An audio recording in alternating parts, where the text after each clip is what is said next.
안녕하세요. 홍은이 인상학당에서 타로 읽어주는 브레이스입니다. 자, 오늘은 에이드 오브 컵스 8개의 컵 카드에 대해서 알아볼 텐데요. 숫자 8은 힘을 의미합니다. 4+4 또는 4 곱하기 2로 대지에 강한 여성성, 즉 모성의 힘을 나타냅니다. 일반적으로 이 카드는 사랑에 대한 환멸이나 중독 포기 또는 새로운 상대를 찾아 떠난다는 의미로 잘 알려져 있습니다.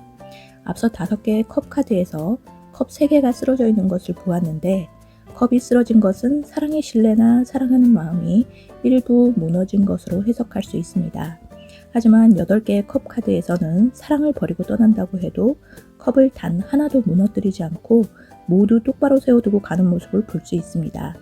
이 사람이 떠나는 이유를 갑자기 사랑의 환멸을 느껴서 새로운 사람이 좋아졌기 때문이라고 할 수도 있습니다. 그런데 만약 이 카드가 희생이나 배려를 나타낸다고 하면 어떨까요? 사랑하지만 주위의 방해 때문에 상대가 너무 힘들어질까봐 그 사람을 위해 떠나거나 놓아준다는 식으로 말이죠. 엄마의 마음은 자식을 위해 모든 것을 희생합니다. 그것이 바로 모성의 힘이죠. 이 카드 역시 상대를 위해 자신의 사랑을 포기하는 승화된 사랑을 나타내고 있습니다.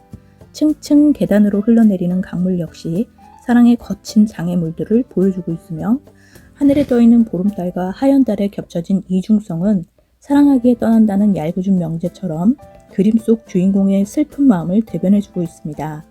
결론적으로 이 카드는 8의 모성의 힘, 희생이라는 수비학적 의미를 기초로 하고 있습니다.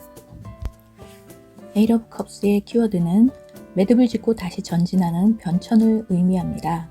카드가 정방향일 때는 무언가의 끌림을, 무언가의 끝임을 깨닫고 떠나가는 것을 암시합니다. 깨끗이 단념하고 철수하는 태도의 중요성을 나타내기도 합니다. 카드가 역방향일 때는 새로운 목표를 발견하고 다시 도전을 시작합니다. 과거의 귀중한 경험을 토대로 적극적으로 나아가는 것을 암시합니다. 각각의 상황에서의 정방향과 역방향을 살펴보자면요.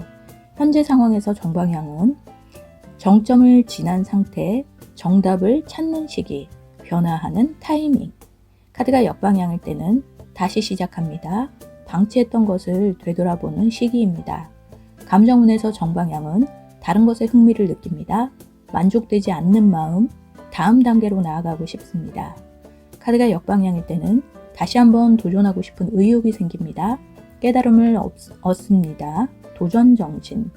문제의 원인에서 정방향은 귀찮은 일을 제쳐둡니다. 손에 넣은 것이 대단한 것이 아님을 깨닫습니다. 카드가 역방향일 때는 탐탁치 않은 일이 진행되고 있습니다. 안 된다는 전제하에 생각하고 있습니다. 미래를 전망할 때 정방향은 자신을 찾는 여행을 시작합니다. 과거에서 벗어납니다. 새로운 방향으로 전환합니다. 카드가 역방향일 때는 단념했던 것에 재도전합니다. 과거의 의미를 알게 됩니다. 새로운 자신과의 만남. 연애운에서 정방향은 이별을 결심합니다. 상대에 대한 미련을 버립니다. 변심, 매력적이지 않은 사람. 카드가 역방향일 때는 상대의 매력을 재확인합니다. 포기하고 있던 사랑에 다시 도전합니다. 이별을 만류당합니다. 일운에서 정방향은 세대교체가 일어납니다. 적자 프로젝트를 접습니다. 계획의 단념, 좌천. 카드가 역방향일 때는 회의적인 태도로 교섭을 합니다. 가치가 없다고 생각했던 것에서 이익이 발생합니다. 재활용. 대인관계에 있어서 정방향은 이야기를 들어주지 않습니다. 연락이 두절됩니다. 결과적으로 소원해지는 관계, 외출을 싫어하는 사람. 카드가 역방향이면 이야기를 들어줍니다. 소원해졌던 사람과의 재회를 하고요. 옛 친구와 의기투합합니다. 오늘도 수고 많으셨습니다.